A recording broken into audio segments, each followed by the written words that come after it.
Hello, good morning. आप सभी का स्वागत है। हमारा चैप्टर चल रहा है एल्डिहाइड कीटोन और कार्बोक्सिलिक अम्ल। पिछली वीडियो में हमने पढ़ा कार्बोक्सिलिक अम्ल बनाने की विधियाँ। कुछ विधियाँ और रह गई थी कार्बोक्सिलिक अम्ल बनाने की, तो कार्बोक्सिलिक अम्ल बनाने की अन्य विधियाँ आज हम पढ़ेंगे। इसमें एक विधि ये है एसिल हैलाइड एवं एनहाइड्राइड से। एसिल हैलाइड क्या होते हैं? RCOCl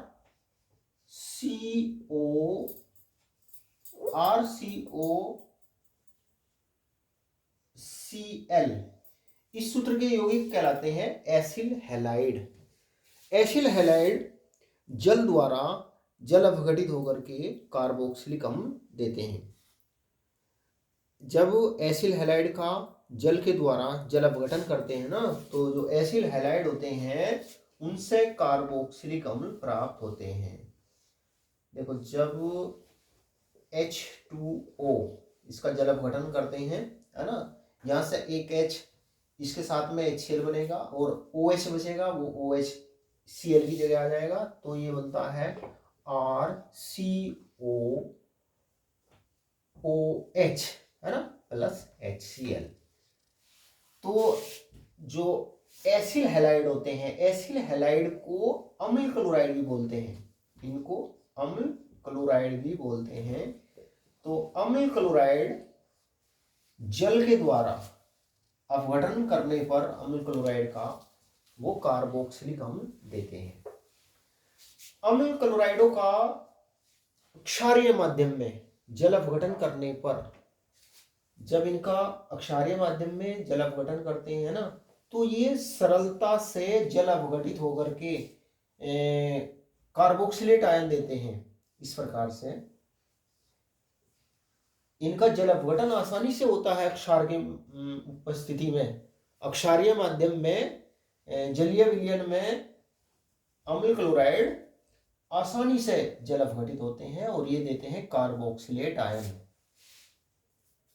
OH नेगेटिव मतलब अक्षारीय माध्यम में और जल के द्वारा अपघटन होता है, तो अम्ल क्लोराइड का ये कार्बोक्सिलेट आयन में जल अपघटन होता है,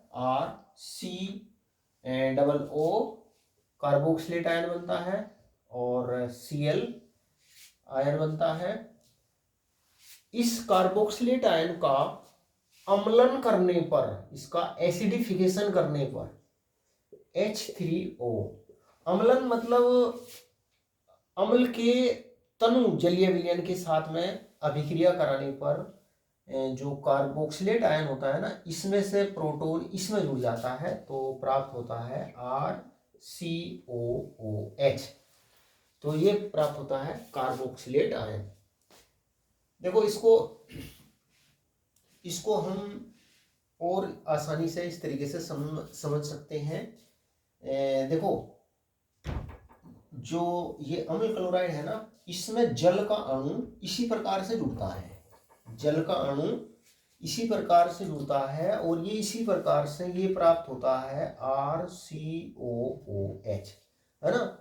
ये कार्बोक्सिलिक अम्ल प्राप्त होता है, लेकिन ये कार्बोक्सिलिक अम्ल इस रूप में प्राप्त नहीं होता क्योंकि माध्यम क्षारीय है। मान लो हमने क्षार यहाँ पे मान लो NaOH लिया, माध्यम क्षारीय है, तो अक्षारीय माध्यम में ये क्रिया करके ये H यहाँ से O है, तो ये बनता है RCOONA, है ना, प्लस H2O। मतलब ये जो कार्बोक्सिलेट आयन है ना, देखो ये इसमें कार्बोक्सिलेट आयन है और ये सोडियम का धनायन है, तो ये सोडियम लवण बनता है।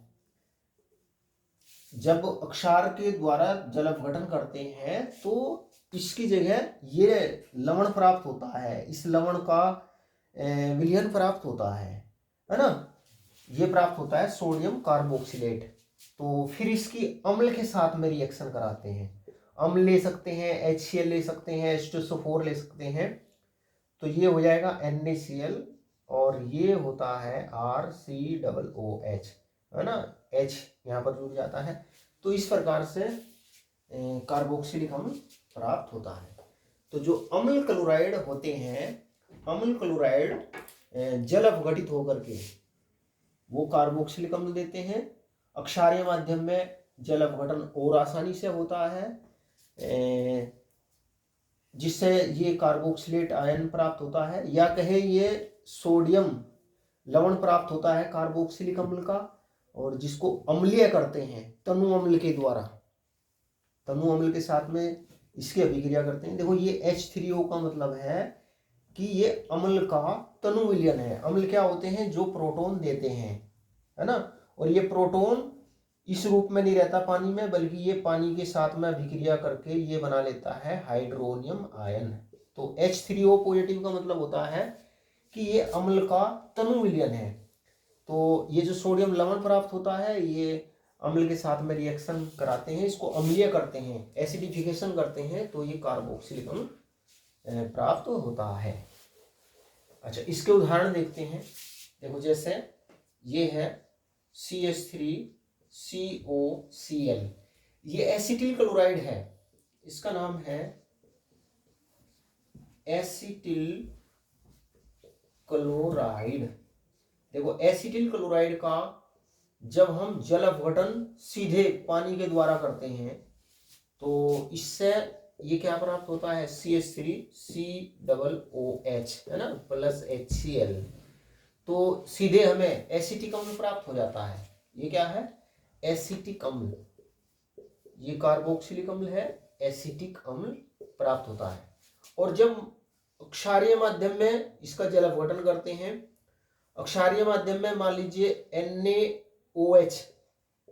NaOH की उपस्थिति में, NaOH के तनु जलीय विलयन की उपस्थिति में इसका जल अपघटन करते हैं, तो पानी का अणु इसी प्रकार से इसमें जुड़ता है, पानी का अणु इसमें इसी प्रकार से जुड़ता है, तो ये एसिटिक अम्ल बनता है।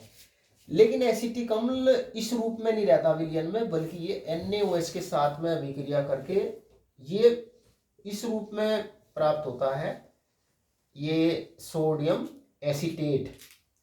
सोडियम एसीटेट, ये एसीटेट आयन होता है ना, और ये सोडियम का इसमें धनायन होता है। अब इसको अम्लीय करते हैं, मान लीजिए इसको HCl के द्वारा अम्लीय करते हैं, तो अम्लीय करने पर ये NaCl हो जाता है, और ये हो जाएगा CH3COOH, है ना, CH3COOH। देखो HCl अम्ल इसमें बाद में मिलाना पड़ता है, ये नहीं कि जैसे भाई कि जब इसमें पानी का अणु जुड़ता है तो अम्ल तो इसमें बनता ही है, क्योंकि वो अम्ल जो है ना, वो अम्ल NaOH के साथ में अभिक्रिया करके वो NaCl बना लेगा, तो वो अम्ल नहीं बचेगा। H आयन OH के साथ में H2O बना लेंगे, है ना, तो NaCl में बदल जाएगा, और ये सोडियम एसीटेट प्राप्त होता है। तो इसको इससे अम्ल प्राप्त करने के लिए इसमें तनु HCl अम्ल मिलाया जाता है। तो इस प्रकार से जो अम्ल क्लोराइड होते हैं, जब उनका जल अपघटन करते हैं जल के द्वारा या तनु अक्षारीय विलयन के द्वारा, तो और तनु अक्षारीय विलयन के द्वारा करते हैं, तो फिर पहले ये सोडियम लवण प्राप्त होता है, इसका विलयन प्राप्त होता है, इसका अम्लन करते हैं, इसको एसिडिफिकेशन करते हैं, तो ये एसिटिक अम्ल प्राप्त होता है। अच्छा, ये तो बात हुई एसिल हैलाइड के जल अपघटन से। अब देखते हैं एनहाइड्राइड से।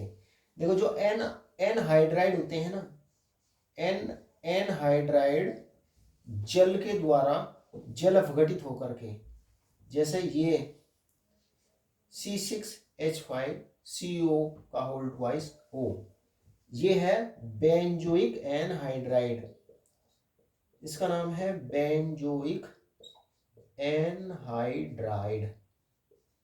बेंजोइक एनहाइड्राइड ये जल द्वारा जल अपघटित होकर के, है ना, ये सीधे कार्बोक्सिलिक अम्ल बनाता है ना। एक H यहाँ जुड़ जाएगा और कुल मिलाकर के एक OH और बचेगा, वो तो ये हो जाएगा C6H5COOH, और एक अणु और बनेगा बेंजोइक अम्ल का, तो ये बनता है 2C6H5COOH।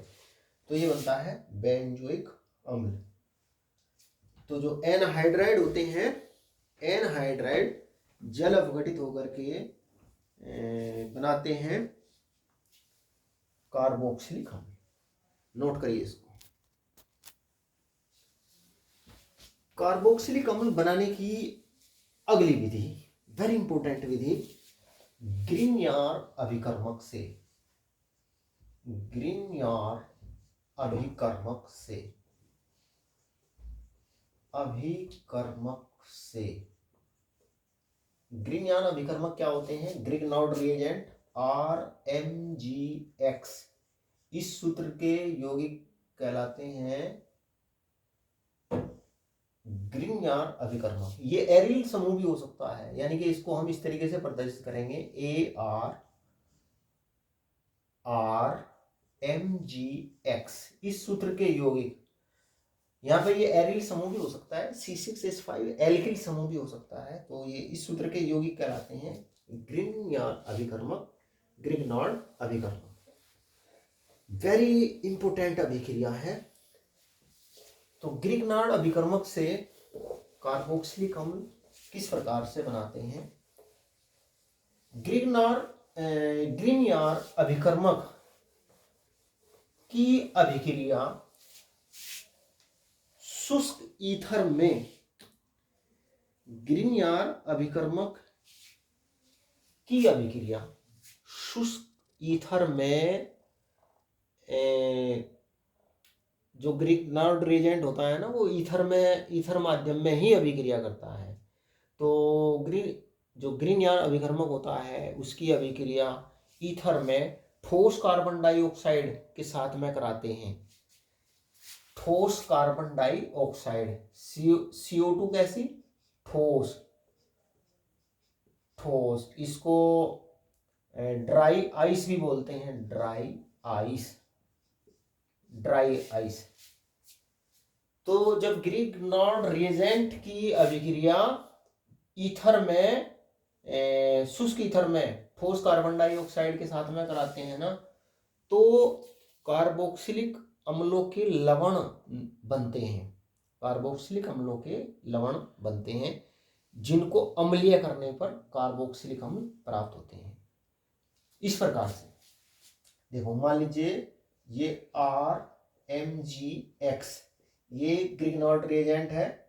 ग्रिग्नार्ड रिएजेंट की अभिक्रिया जब कराते हैं कार्बन डाइऑक्साइड के साथ में, है ना, ड्राई ईथर में, ड्राई ईथर में, शुष्क ईथर में, और ये है ठोस कार्बन डाइऑक्साइड, तो कार्बोक्सिलिक अम्ल का लवण प्राप्त होता है। किस प्रकार से? देखो, यहां से ये बॉन्ड टूटता है, यहां से ये बॉन्ड टूटता है, तो बॉन्ड टूटने पर कार्बन की एक संयोजकता खाली होती है, कार्बन की एक संयोजकता खाली होती है, जिससे एल्किल समूह जुड़ता है। जिससे क्या जुड़ता है? एल्किल, एक संयोजकता खाली हुई, इससे एल्किल समूह जुड़ता है ना। और ये डबल बॉन्ड हमने ऊपर लगा दिया, इसका ये O हमने ऊपर ले लिया, तो यहां से ये जो कार्बन है ना, इसकी एक संयोजकता खाली होती है, ये बॉन्ड टूटता है, तो O के साथ में, ये जो O है ना, इसके साथ में जुड़ता है MgX। ये कार्बोक्सिलिक अम्ल का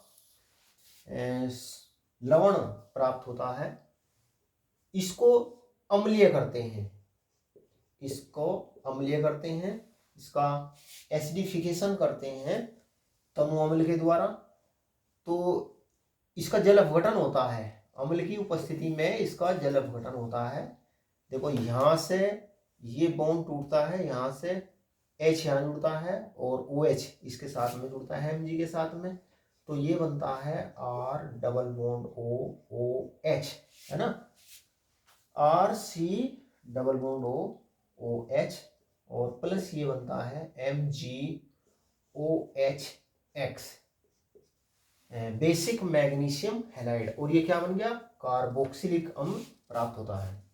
अच्छा, इसका उदाहरण देखिए, मान लीजिए हम यहाँ पे ये लेते हैं CH3MgBr, मेथिल मैग्नीशियम ब्रोमाइड, इसकी अभिक्रिया जब हम कराते हैं कार्बन डाइऑक्साइड के साथ में, ठोस कार्बन डाइऑक्साइड के साथ में, ड्राई ईथर में अभिक्रिया कराते हैं, शुष्क ईथर में अभिक्रिया कराते हैं, तो कराने पर देखो ये एक बॉन्ड तो कार्बन ऑक्सीजन का ऐसे ही रहता है, कार्बन डबल बॉन्ड हो, और ये यहां से एक बॉन्ड टूट करके O के साथ में जुड़ता है MgBr, और क्योंकि कार्बन की संयोजकता खाली हुई, कार्बन से जुड़ता है मैथिल समूह CH3, है ना। तो ये एक लवण बनता है कार्बोक्सिलिक अम्ल का।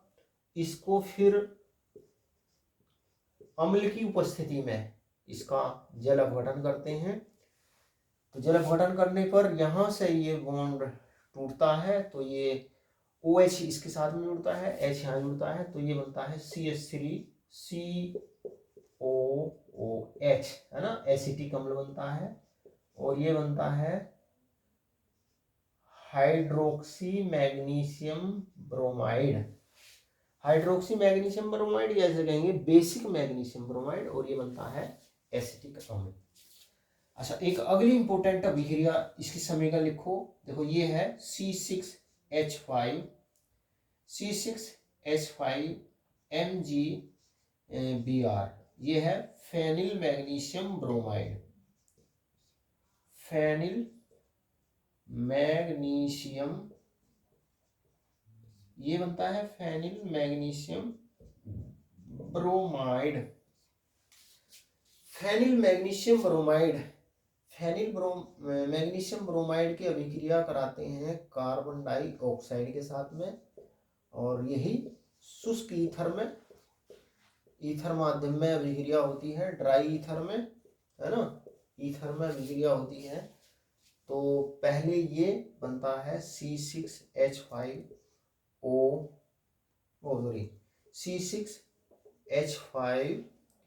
और बनेगा C double bond O MgBr, है ना। O के साथ में MgBr जुड़ेगा और C से ये फेनिल समूह जुड़ेगा। पहले ये लवण बनता है, एक योग उत्पाद है ये बनता है, तो फिर इसको अम्लीय करते हैं तमु अम्ल से, तो इसका जल अपघटन होता है। जल अपघटन होने पर ये यहाँ से ब्रेक होता है, H O में जुड़ता है, तो ये बनता है C6H5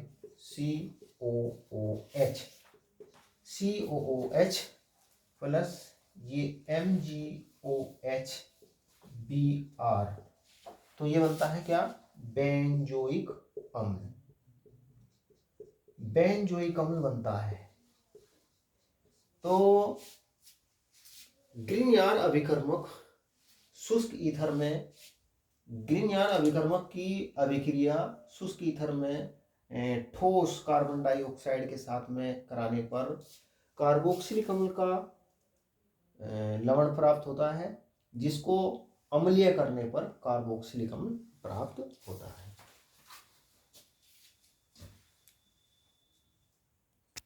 कार्बोक्सिलिक अम्ल बनाने की अगली विधि एस्टर से, एस्टर से, एस्टर से।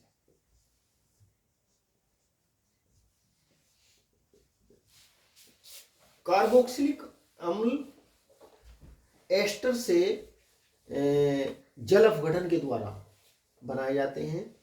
एस्टर अम्ल की उपस्थिति में जल अपघटित होकर के सीधे कार्बोक्सिलिक अम्ल बनाते हैं।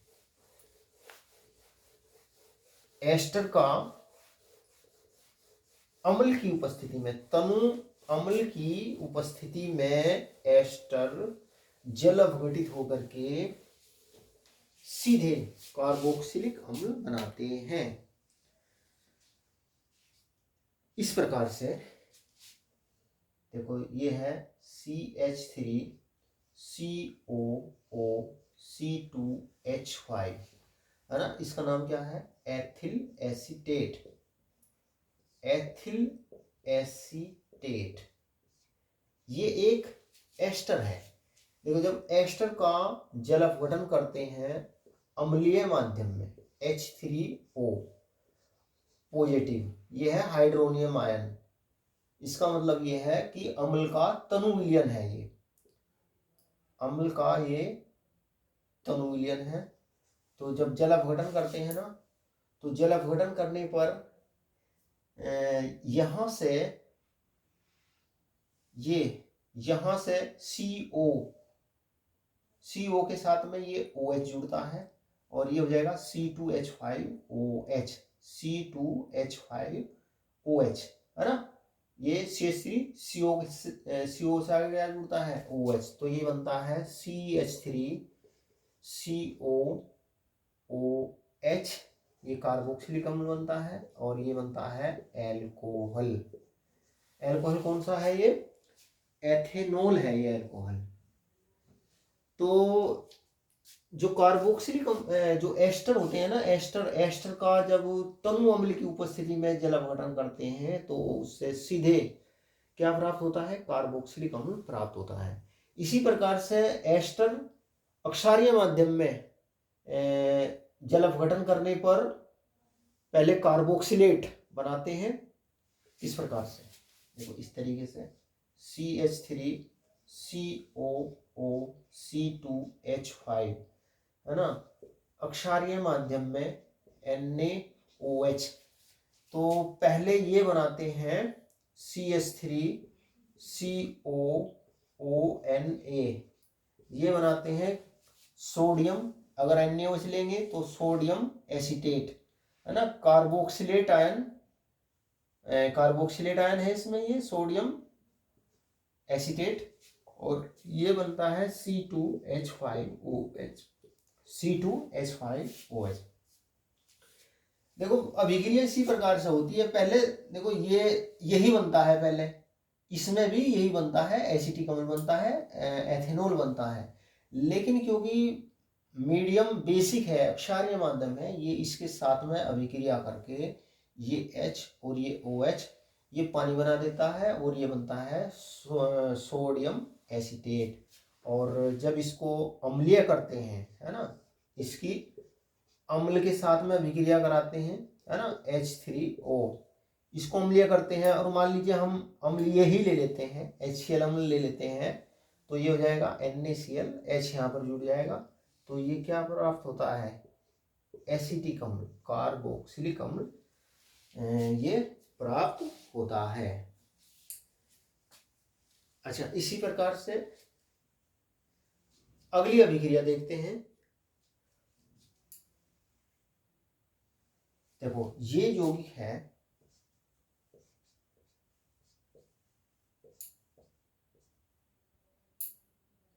C≡O≡C2H5, जिसका नाम है एथिल बेंजोएट।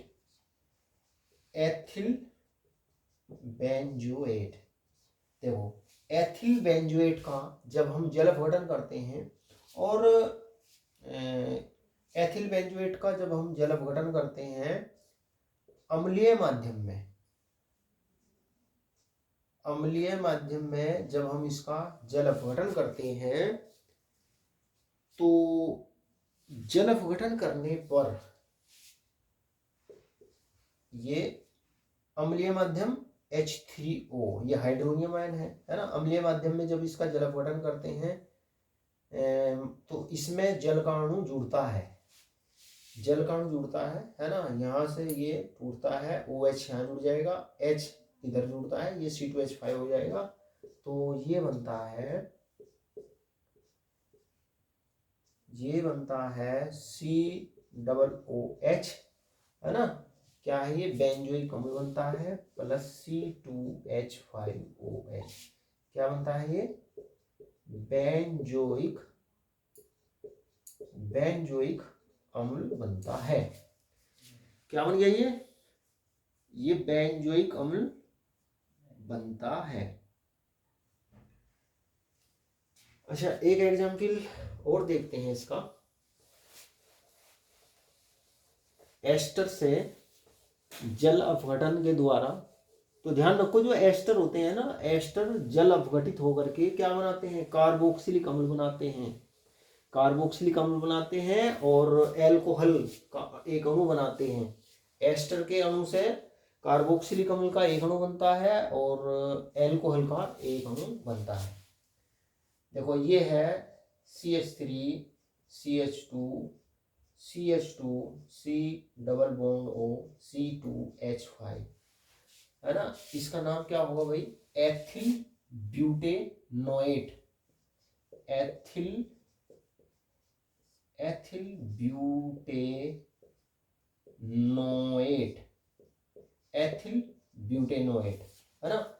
जब एस्टर का जल अपघटन करते हैं, मान लीजिए इसका जल अपघटन हम क्षारीय माध्यम में कर रहे हैं, इसका जल अपघटन हम क्षारीय माध्यम में कर रहे हैं, तो कार्बोक्सिलिक अम्ल का लवण प्राप्त होता है ना। जैसे अभी कुछ देर पहले मैंने आपको बताया, तो ये बनता है CH3 CH2 CH2 और ये C डबल O और Na, है ना, सोडियम ब्यूटेनोएट बनता है और प्लस क्या बनता है, एल्कोहल का अणु बनता है। अब इससे हमें कार्बोक्सिलिक अम्ल कैसे प्राप्त करेंगे, इसको अम्लीय करेंगे, इसको तनु अम्ल के साथ में इसकी रिएक्शन कराएंगे। मान लीजिए हम HCl के साथ में रिएक्शन कराते हैं, तो इसमें क्या है, इसमें H आयन है, H आयन है, ये H आयन Na की जगह आ जाते हैं, NaCl के साथ में NaCl बनाता है, तो ये बनता है ब्यूटेनोइक अम्ल, CH3 CH2 C double OH। ये क्या बनता है, इसका नाम क्या है, इसका नाम है ब्यूटेनोइक अम्ल, ब्यूटेनोइक अम्ल बनता है। नोट करिए इसको।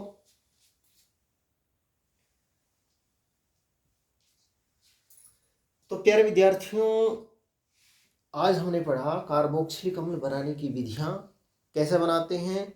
जो एसिल क्लोराइड होते हैं, एनहाइड्राइड होते हैं, उनके जल अपघटन से बनाते हैं, ग्रीनयार अभिकर्मक से बनाते हैं, और जो एस्टर होते हैं उनसे कार्बोक्सिलिक अम्ल प्राप्त करते हैं।